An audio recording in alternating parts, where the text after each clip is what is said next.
NAB کی team Sindh assembly کے speaker Agha Siraj Durrani کو ان کی رہائش گاہ سے گرفتار نہ کر سکی۔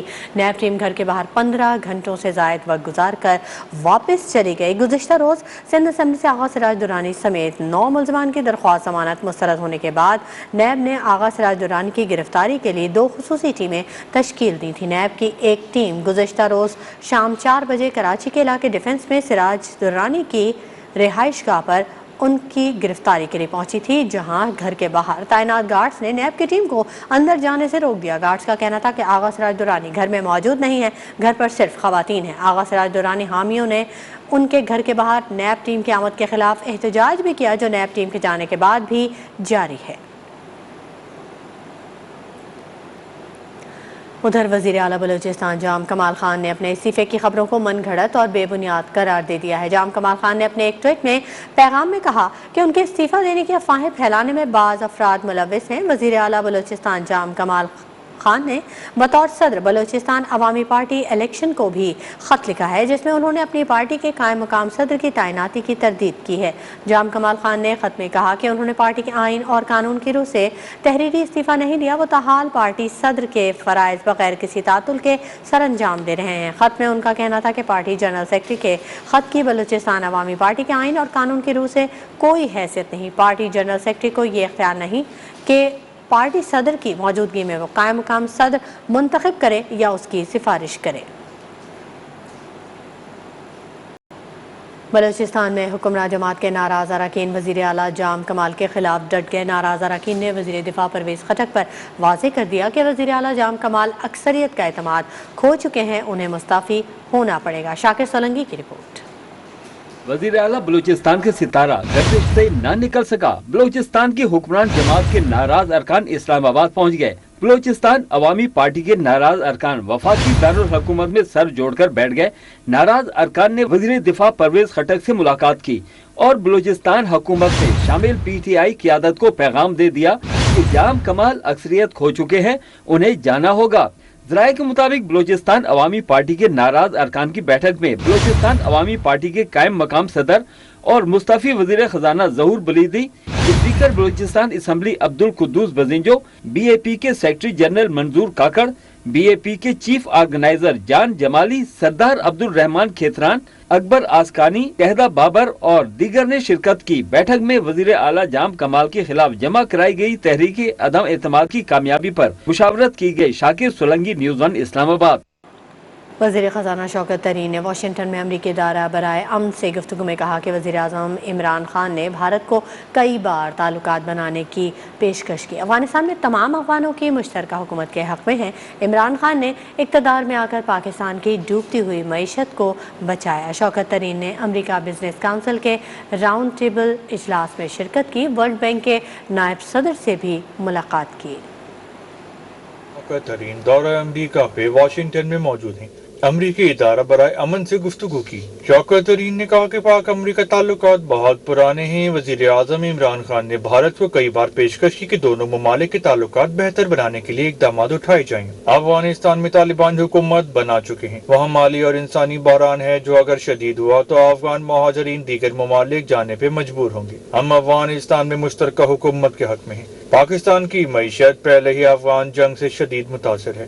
عمران خان نے اقتدار میں آ کے پاکستان کی ڈوبتی معیشت کو بچایا۔ ہم نے پاکستان کی معیشت بچانے کے لیے زراعت سمیت ہر شعبے میں انقلابی اقدامات اٹھائے۔ پاکستان کا مستقبل تابناک ہے، معیشت 5% سے زیادہ رفتار سے ترقی کرے گی۔ پاکستان نے کورونا کی وبا کا بھی مؤثر انداز میں مقابلہ کیا۔